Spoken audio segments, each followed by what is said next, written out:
Unbelievable. The American Senate has asked for a criminal investigation into Goldman Sachs. This is worth a closer look. I'm astounded. A bank like Goldman Sachs, one of the most prestigious and influential banks in the world. The once untouchable financial firm is now on the receiving end of a subpoena from the Manhattan DA's office. The subpoena seeks information related to the recent report by the U.S. Senate on the firm's dealings before and after and during the financial crisis. It's a remarkable American Senate report accusing Goldman Sachs that sparked the prosecutor's investigation. Over 35,000 people in 32 countries work for Goldman Sachs. The head office is here in New York, and I was eager to find out what this place was like.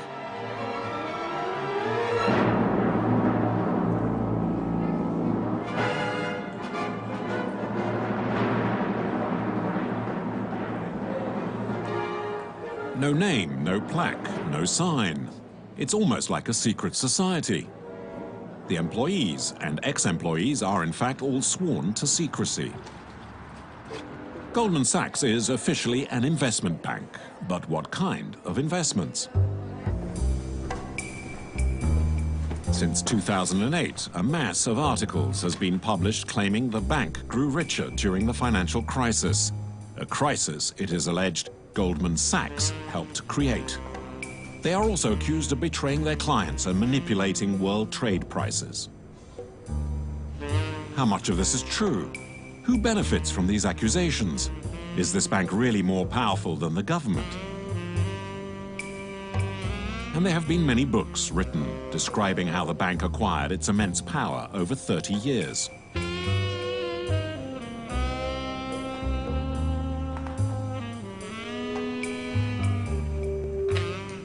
We spoke with senators, writers, financiers, journalists, bankers. All were kind enough to enlighten us.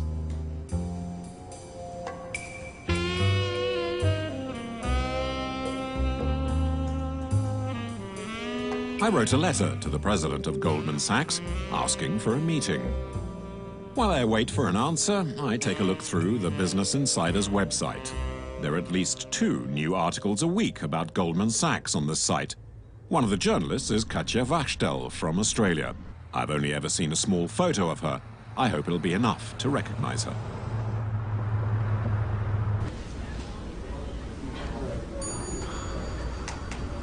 Katja feels uncomfortable being filmed in the office, so we head off to a restaurant for the interview.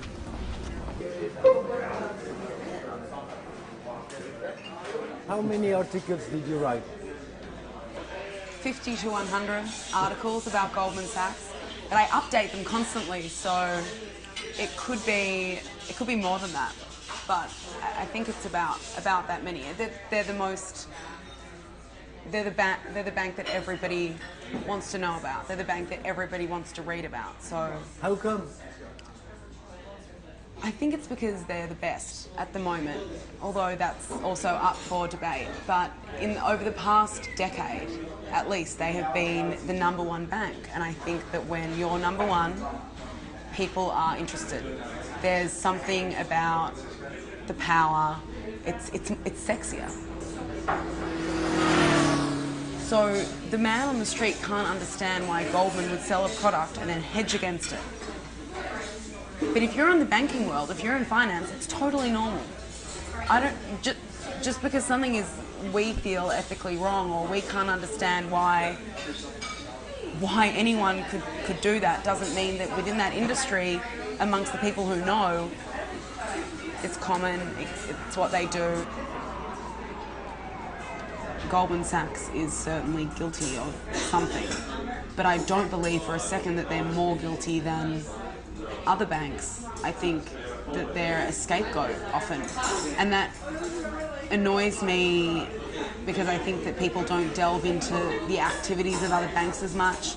I think people are less willing to look at the activities of other executives or employees at those banks, and I think there's a reason Goldman's looked at. I just think that a lot of the time it's unfair, and if you went into the back offices of those other banks, it would look really ugly too. There's always a gap, I think, between moral and legal. And I think that that's something that the government and prosecutors are constantly trying to chase. And they're going to create a new law and they'll create new regulation. The banks are smart.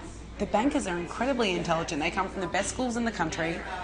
They know what they're doing. They'll get around it.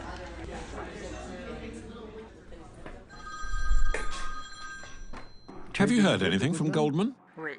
Goldman's press office just called. No meeting with the president or anyone else for that matter. One of the first things you learn when you start working at Goldman Sachs is that you must never speak about Goldman Sachs. Next on my investigation is John Cassidy from The New Yorker, who's been following Wall Street for 20 years. He compares the financial sector to Frankenstein's monster, a creature that went completely out of control. I asked him to talk about what he has learnt by observing investment banks like Goldman Sachs. Well, it turns out banks weren't banks, were they? I mean, that's what we've discovered. You're thinking of a bank as somewhere where you put your money on deposit and they give you a low return, perhaps 1%, perhaps 2%. You go back at the end of a couple of years, you take the money out. That's what banks were for 200 years. The banks you're talking about today are not banks in that sense at all. They're largely sort of speculative machines. They take the money that you put in there, but that's only part of what they've got. They also raise money on their own behalf. They issue their own bonds to scale up their investments, and then they invest in all sorts of things. Banks also now gamble, i.e. speculate, on their own account. They've turned into what are called investment banks, Wall Street banks.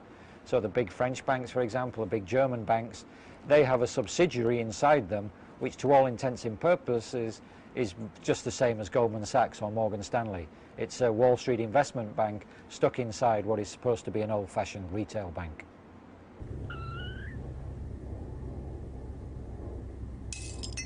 People are particularly fascinated by Goldman because they're widely seen to be the sort of quintessential Wall Street firm.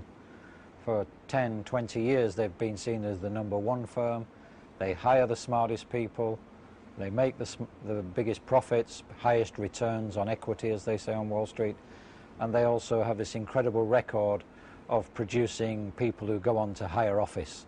So they're very close to people in government, not just in the US, but in the UK and other parts of the world. So Goldman Sachs for 10 or 20 years has been a source of envy to other people in the financial industry. And also invariably, they get involved in whatever the big story of the day is. Whenever there's a big blow-up, you look around, Goldman, not always, but usually is involved some way or another.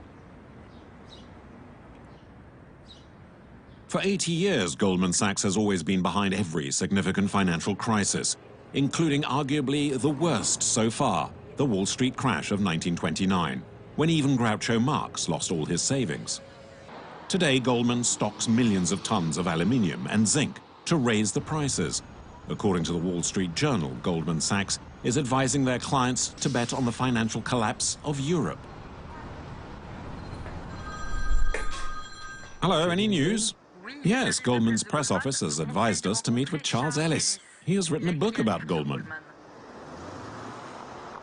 Charles Ellis is a financial strategist and a great admirer of Goldman Sachs. He has been collaborating with them for a long time and is the only person who agrees to defend them. He insists on meeting us at the Club for Yale University Alumni. His wife is the vice president of the university. It's like an old hotel with an immense library and a delicious buffet. How come you love them so much? I have a great deal of respect for the people. I've worked with them personally for nearly 40 years as a consultant. And when you're in a consulting work, as I was in, you meet with the people away from the clients, backstage, or back in the kitchen, where real truth gets told. And over and over and over again, I watched how they made decisions about things that they really had to do well, and how beautifully they built up a fabulously talented, wonderfully capable organization. Do I think they've always been perfect? Certainly not. Do I think they have made small mistakes? Almost every day. Do I think they've made big mistakes? Yes. Almost every 25 years they make another huge mistake. Are they really a terrific organization? Even so, yes. And would I be proud to have one of my children working there? Yes. And would I like it if I had gone to work there? Yes, I'd be very proud. It's amazing, if you go back 10 years ago and you were to say anything negative about Goldman Sachs, people would shake their heads and say, you must be crazy. Everything about Goldman Sachs is just wonderful. Today, if you say anything good about Goldman Sachs, they shake their heads. They say, you must be crazy. I thought everything about Goldman Sachs was terrible. It's the same firm. Modest changes in size, yes. Some interesting changes in the business activities they do, yes. Some changes in some of the key people, of course. But is it basically the same firm? Absolutely. At last, we've found a former Goldman Sachs employee who has agreed to be interviewed. He set up a website called Naked Capitalism. His name is Yves Smith.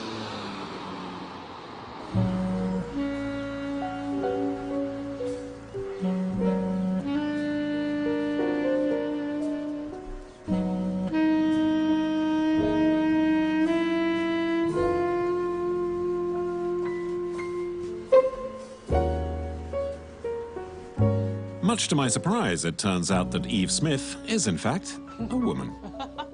Knowing only too well how chauvinistic the financial world can be, Susan thought she would be far more credible if she used a man's name.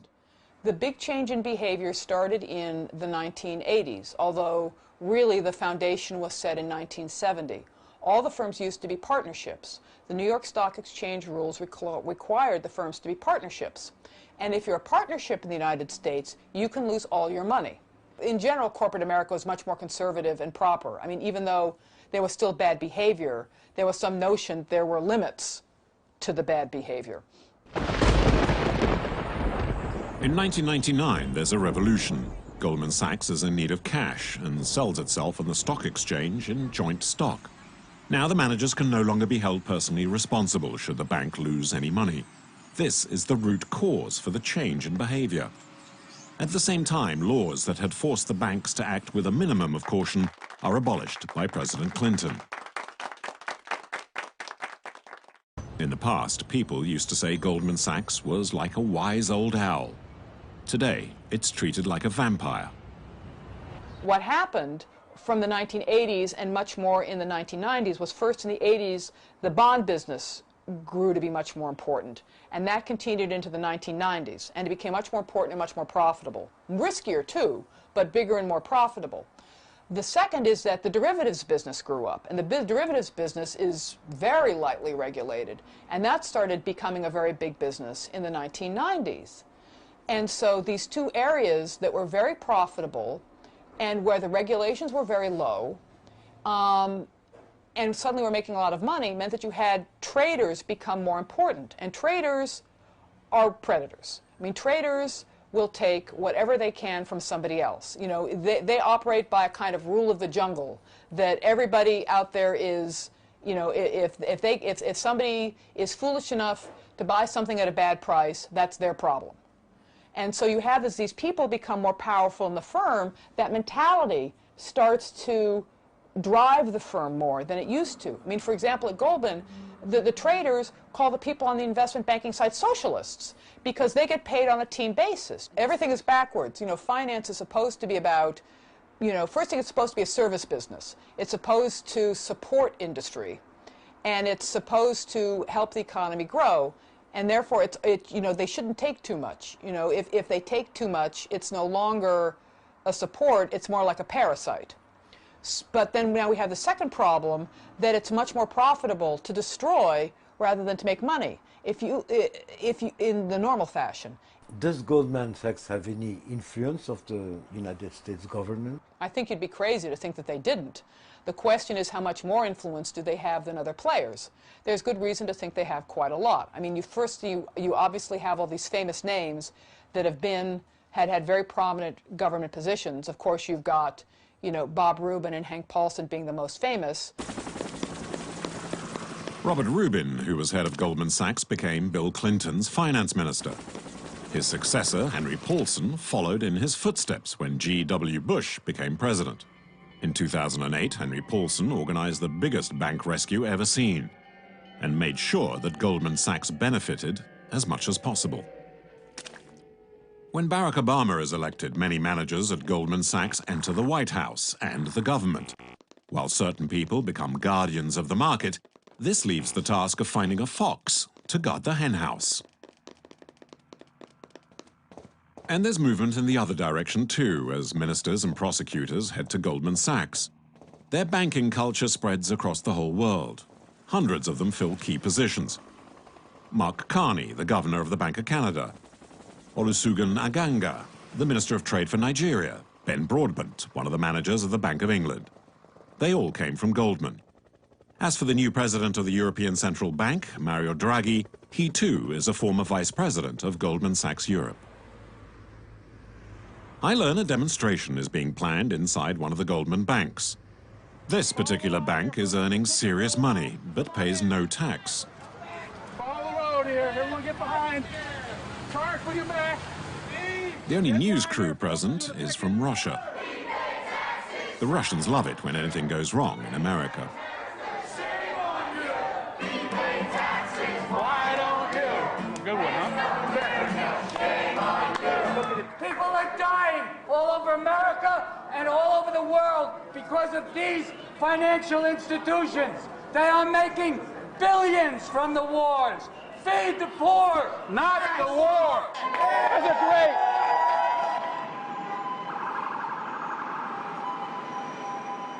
I want to meet the journalists of the New York Times. They were the first to lift the lid on the Goldman Sachs fraud. Gretchen Morgensen is finishing off a book, but Louise Story agrees to meet us. It's because of these two journalists that Goldman Sachs was convicted in 2010 and forced to pay a record $550 million fine for misleading their investors.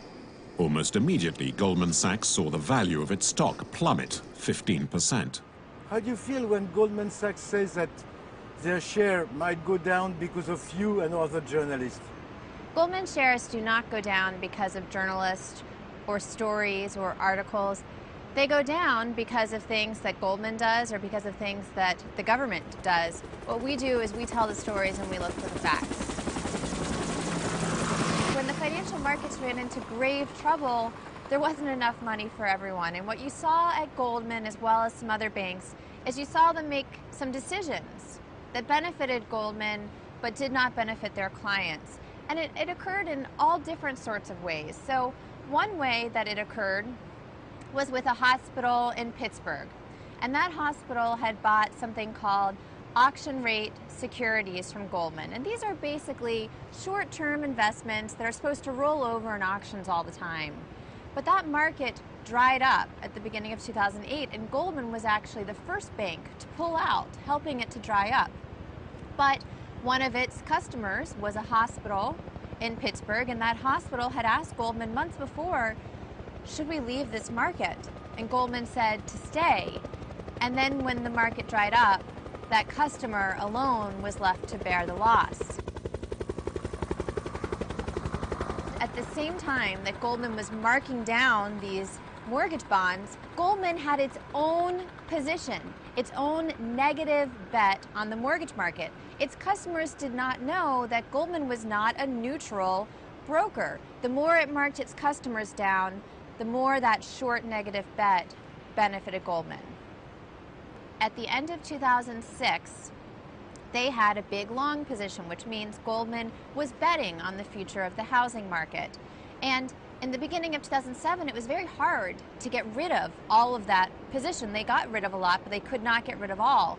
And so what they did was they built what they called the Big Short, which was a big negative bet that helped offset a lot of that long. And in 2007, it led to a substantial profit for Goldman. Now, Goldman would point to some losses in 2008, but I've been told by a lot of my sources that then they made profits on it in 2009, and they won't release those numbers. But the bottom line is, Goldman had a big short. Other banks did not have the big short. Other banks spiraled and suffered and bled, but Goldman survived strong and much better because of this negative bet that they put in place even while their customers suffered. I also wanted to ask her about AIG, the world's biggest insurance company that went bankrupt. What role did Goldman Sachs play? Did Louise have any idea? Every story I read, AIG are just a puppet in their hands. How come? Well, AIG got itself into all these very complex insurance deals with a lot of big banks, including Goldman Sachs. And what AIG gave them was insurance policies, essentially, that said, if those mortgage securities decrease in value, we, AIG, will pay you. Just like, you know, if your house burns down, the insurance company might pay for it. So these were insurance policies on financial instruments. And what happened, of course, is the mortgage securities did collapse. And as they collapsed, Goldman was the first and foremost to demand all this cash from AIG. It was saying, give us more money, give us more money. These are going down in value. Remember, at the same time, Goldman had its big short on. So Goldman profited on its short. It demanded cash from AIG. The market did go down, and all of that cash drained the life out of AIG. And that's why in the fall of 2008, the federal government had to bail out AIG. The only thing is, at the time in 2008, it was kept a secret that all that money went to the banks. It only came out later that this had been sort of a backdoor bailout to the banks through AIG. And in fact, if Goldman was really so smart, they should have realized that hurting AIG really was going to be very destructive, and it was also going to hurt all the other banks, which would in the end hurt them. You know, how could they be so short-sighted, if they're so smart, as to not understand that trying to, you know, if you're on a sinking boat, everybody's going to sink. And even if you think what you're doing is going to save yourself, what they did basically made the boat sink faster.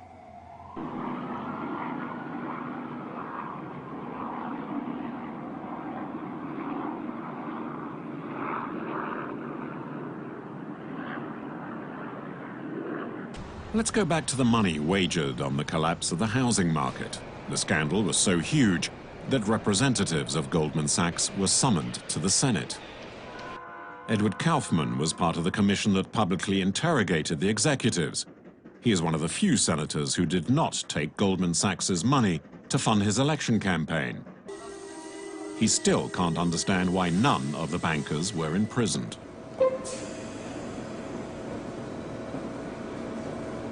We had Goldman Sachs, Lloyd Blankfein, a number of the top people in Goldman Sachs came and testified and told a very hard-to-believe story.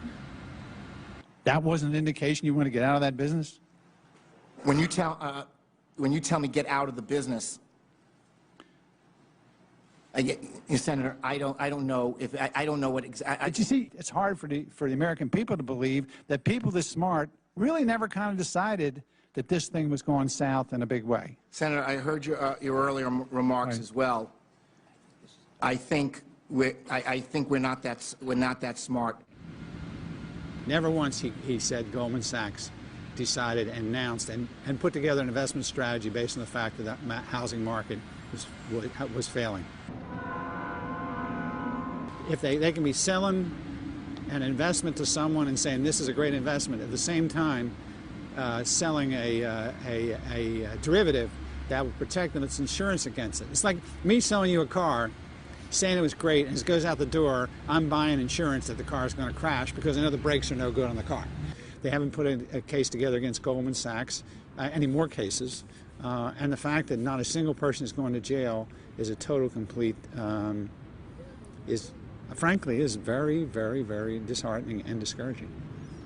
And so far, we've seen a trend that the regulators are ruling more and more in favor of the big banks, not ruling in favor of just the common person, the regular person, and the investor. And by the way, some of these investments are investors that are getting hurt by this are very rich people. This is not just rich versus poor.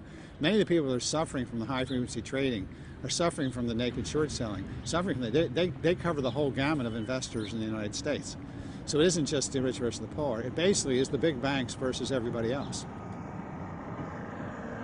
One of the things that happened in the United States was after September 11th, we moved a whole lot of our FBI agents off of financial fraud into terrorism, which we should have done. It was the right thing to do. But we should have filled in those FBI spots, and we didn't.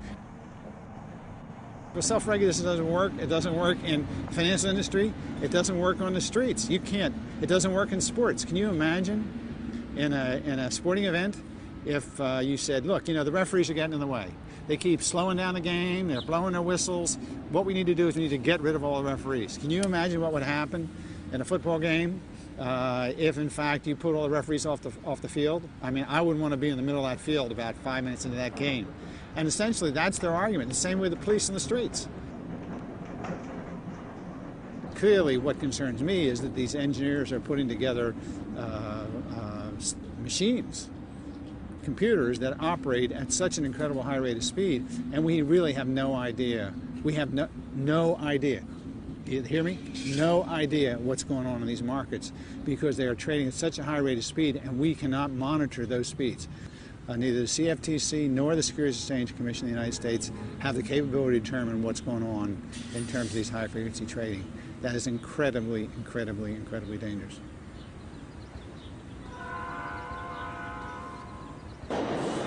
Only 20% of the exchanges are treated by the New York Stock Exchange that might, anyway, close in a few years' time. Today, most of the transactions are made outside of the stock exchange controls, directly between the computers of one bank and another, discreetly and at the speed of light.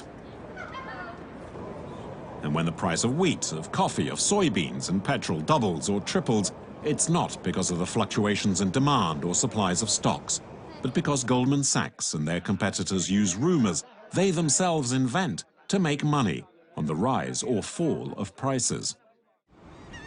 Today, Goldman is hosting its stockholders. The General Assembly will take place in the other tower, the New Jersey Tower on the other side of the Hudson River. Many stockholders say it's to discourage them from attending. A guard threatens to have me arrested if I get any closer, and even some of the stockholders aren't welcome. The Jersey City Police, where this meeting is taking place, called our organization and said that our names were on a list that had been given to them by Goldman Sachs as potential troublemakers at their annual meeting. Goldman Sachs, pay your tax. Don't bounce budget on the people's backs. Goldman Sachs, pay your tax. Don't bounce budget on the people's backs. Goldman Sachs, pay your tax. Don't bounce a budget on the people's backs. At the exit, we meet one of the stockholders. She manages the investments of many religious communities. Goldman Sachs executives are among the richest people in the world. And there are 1 billion plus people in the world at the bottom of the pyramid, which means they are suffering from poverty and mainly food insecurity. And because Goldman Sachs is at the heart of the financial, economic, and speculative communities, we believe that that is truly affecting our global community in a way that is not sustainable. So we are looking that executive compensation can be seriously addressed and our global community can become more sustainable. I can understand why she's disappointed. In 2010, Goldman Sachs's profits fell by 37%, while the salaries of the top 5 managers tripled. There is a website that highlights all the articles and television programs that are critical of Goldman Sachs. I'm curious about who runs it and decide to head to Florida to see Larry Rubinoff. Larry was head of a mortgage lending office for 20 years until the market collapsed. Today, he spends his time keeping the website up to date. Goldman Sachs tried to have the site banned, but since Larry was not making any profit from it, the law says he's free to carry on.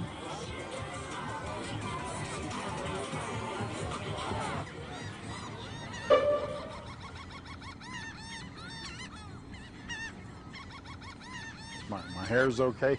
A little is missing. What is your motivation? My involvement stems from my anger of what the banking system did to create the economic crisis, the global economic crisis, hurting literally millions and millions of people, primarily middle-class people. Purely out of greed, they motivated themselves to take advantage of little people.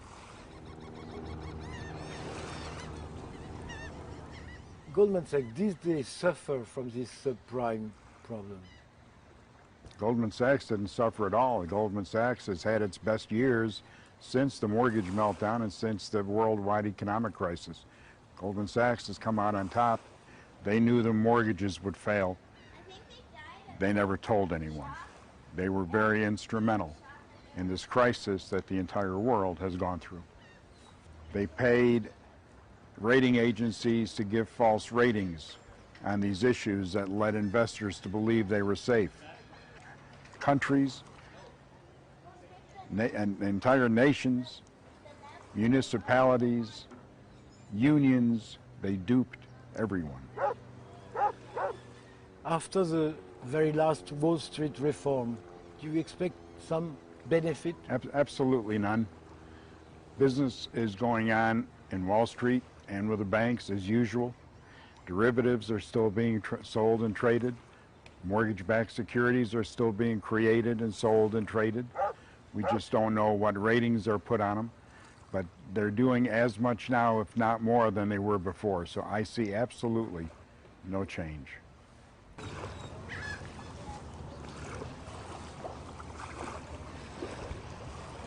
How come our Western government are so weak? It's perhaps that Goldman Sachs and other banks and financial institutions have a great deal of power over the government. It's not that the government is so weak.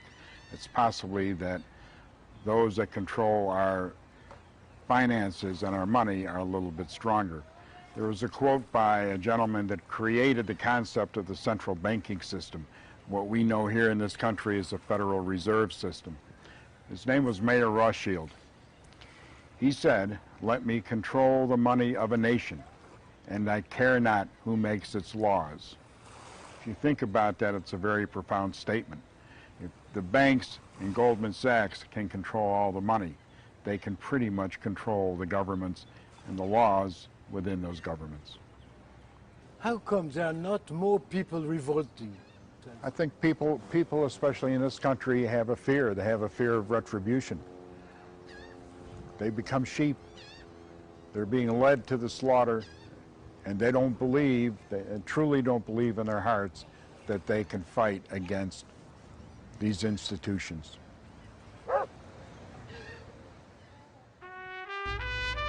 There was a surprise waiting for me in New York, but there were no cameras to witness it. But there were 2 journalists. It's rare to see demonstrations on Wall Street, and yet up to 10,000 people took part to peacefully express their anger. Not against Goldman specifically, but against the big banks in general, and a rival of Goldman Sachs in particular.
I hear about an MEP who is outraged after discovering the financial experts that advise the European Commission are actually lobbyists being paid for by the big banks.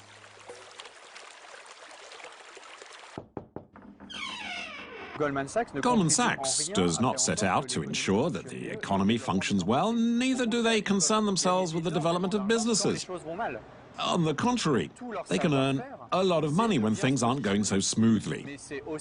So their know-how is to position themselves well, but also to influence the markets or influence the deciders and the laws so that the bets they have made are won. So, for example, when you have the option of betting on the decline in value of Greek bonds, if those bonds do indeed decline, you make money. Then you might issue a sort of press release to say, oh dear, the situation really is catastrophic in Greece, and it's worsening every day. And then you have other people playing their role, in the markets, for instance, who'll start selling. If people sell, the prices go down, and that's when Goldman Sachs wins, because they've put their money on a change in the prices. They need opacity, they need a fiscal paradise, they need banking secrecy, and they absolutely need for the rules surrounding financial transactions not to be transparent. So all these products that have been made over the last 20 years, what we call financial innovation, that is what is at stake when the risks increase. So honestly, what should we really call them? Honestly, we should call them time bombs, because we're creating more risks than we're getting rid of. The finance and the lobbying of the financiers is to say, we are taking into account the risks. We have the risks covered. We are hedging the risks. We are mediating the risks. In reality, it's the complete opposite. They are creating more risks than they are protecting themselves against. As I was leaving, I discovered Goldman Sachs is also being sought by the American Federal Reserve. In 2009, one of their subsidiaries, Lytton Loan Servicing, illegally evicted millions of families. The AFR considers Lytton Loan Servicing to be guilty of, quote, neglect, abnormal practices, even of inappropriate behavior. For years, Jean-François Guéraud has investigated financial crimes. He has just finished writing a book on the subject, and I asked him to explain the mechanics of it all.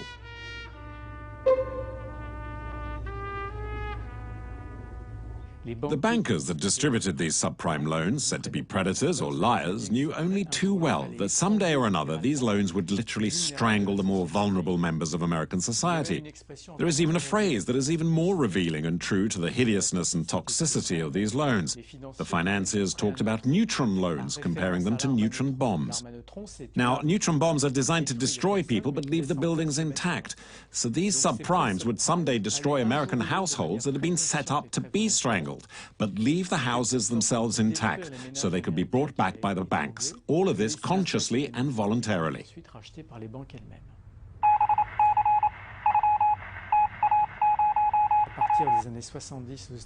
From the 1970s in the United States, a balance was established where there was a transfer of power between the financial world on Wall Street, New York, and the political institution in Washington. Little by little, American finance became more and more significant in the American system, and then it gradually began to harness the political power. Are there people above Goldman Sachs, and do they owe any explanation to anyone?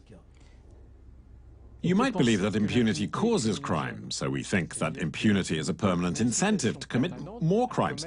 This can be true for a bank robber, but then again, this is also true for thieving bankers. And this is the American system's main problem, because it never really enforces a punishment. It constantly encourages behavior that is untrustworthy, at the very least.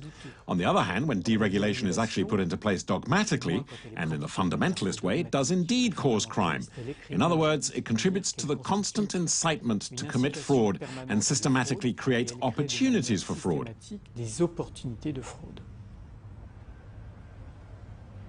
Deregulation is said to be a constant incitement to commit fraud.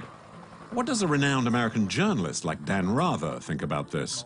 He was the star anchorman of CBS News for 24 years and continues to independently present news programs. Aged 80, he is still tremendously successful. Go greener. This is the tale of Olga Ooze. Denture paste gave her the blues. Yuck! Until at last she found This is what we have to understand about a company like Goldman Sachs and about Wall Street in general. It is gambling. It is a big casino. But, and this is very important, at the best casinos, you walk in the door, you know you're gambling. However, you have confidence that the casino will abide by the casino rules. no dealing from the bottom of the deck, no having cards up the sleeve. The roulette wheel is an honest roulette wheel. It's gambling, but it's, if there's such a phrase as honest gambling. You know the rules, you know the risks, we know the dice were loaded, we know the roulette wheel was fixed. However, up to and including the time you and I are talking here, I think there's been only one really big Wall Street operator who's been brought to justice on criminal charges. Under our law and our regulations, they've been brought up under civil charges, so they pay a fine. The fine looks big in the paper. X firm pays $100 million. Chump change to these guys. As long as they can only suffer monetary losses, I fear they'll continue to do it. But if you start sending some to prison, and legitimately so, and our government, both Republican and Democratic now, our governments have a lot to answer for. It's inelegant to say so, but what's developed in the United States of America, not this country alone, but it has developed here, is that big government is in bed with very big business, very big corporations, huge international conglomerate corporations, including but not limited to banks. So they're in bed with one another. The big corporations make huge campaign contributions. Footnote, our last presidential campaign, when all is said and done, cost about $2 billion. That's with a B, $2 billion. So while some people give to political campaigns altruistically for the right reasons, by and large, the people who give the money to the politicians to run their election campaigns expect to get something.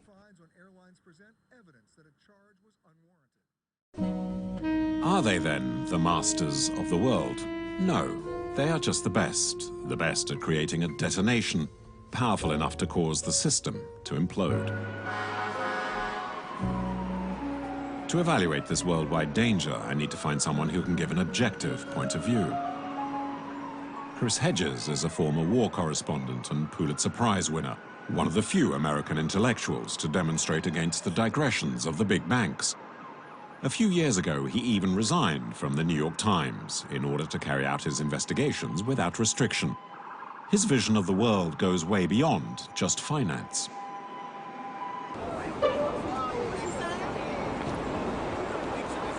What is specific about Goldman Sachs? Because partners at Goldman Sachs are pushed out of the institution at a fairly young age. They gravitate into the political system. So there are a huge number of former partners and even heads of Goldman Sachs who have achieved direct political power, and really it is fair to say that it is impossible in this country to vote against the interests of Goldman Sachs. How big is the power of Goldman Sachs? Well, Goldman Sachs has the power to bring down economies, as they have in Greece. It's all about bond ratings. And when they declare a particular government insolvent, the consequences are drastic because they force the government, in order to continue to be able to borrow money, to impose the kind of austerity measures that have crippled Greek society and which are crippling the United States. We're all hostage to this game of speculation. You have seen the Senate hearing. What do you think? Political theater. As soon as the lights go out and the cameras leave, these people all go to lunch. Nobody achieves political power in this country without the backing of the financial sector. Since the collapse of 2008, it is that these institutions are untouchable. We can't do anything to stop them. They have looted the U.S. Treasury and are engaging in the same kind of speculation, casino capitalism that they engaged in before the bubble deflated, wiping out $17 trillion in wages and savings of small shareholders and ordinary Americans. You know, these people are criminals. In the 17th century, speculators were hung. And here, every single institution, from the press to universities, to the courts, to the legislative bodies, to the executive branch of government, dance to the tune that they play.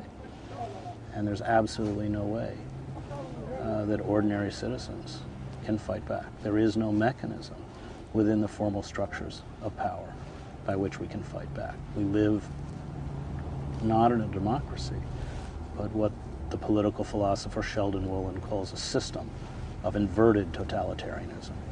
And by that he means it's not classical totalitarianism. It doesn't revolve around a demagogue or a charismatic leader, but finds its expression in the anonymity of the corporate state. We're being destroyed financially, morally, politically, and economically. And the institutions that do it, and maybe the crown institution that is doing it, is Goldman Sachs. They know no limits. They turn everything into a commodity that they exploit until exhaustion or collapse, which is why the environmental crisis is intimately twinned with the economic crisis.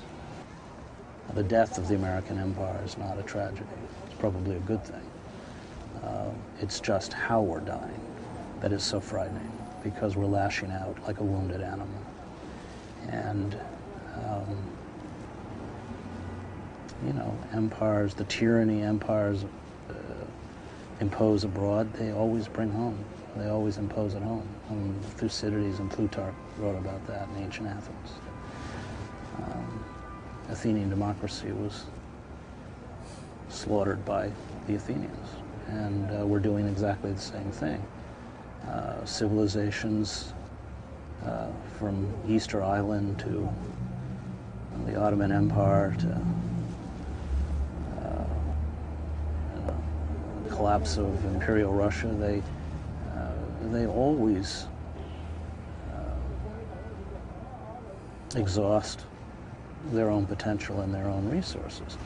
The danger is that this time it's global. We bring the whole planet down with us. There is nowhere left to migrate to.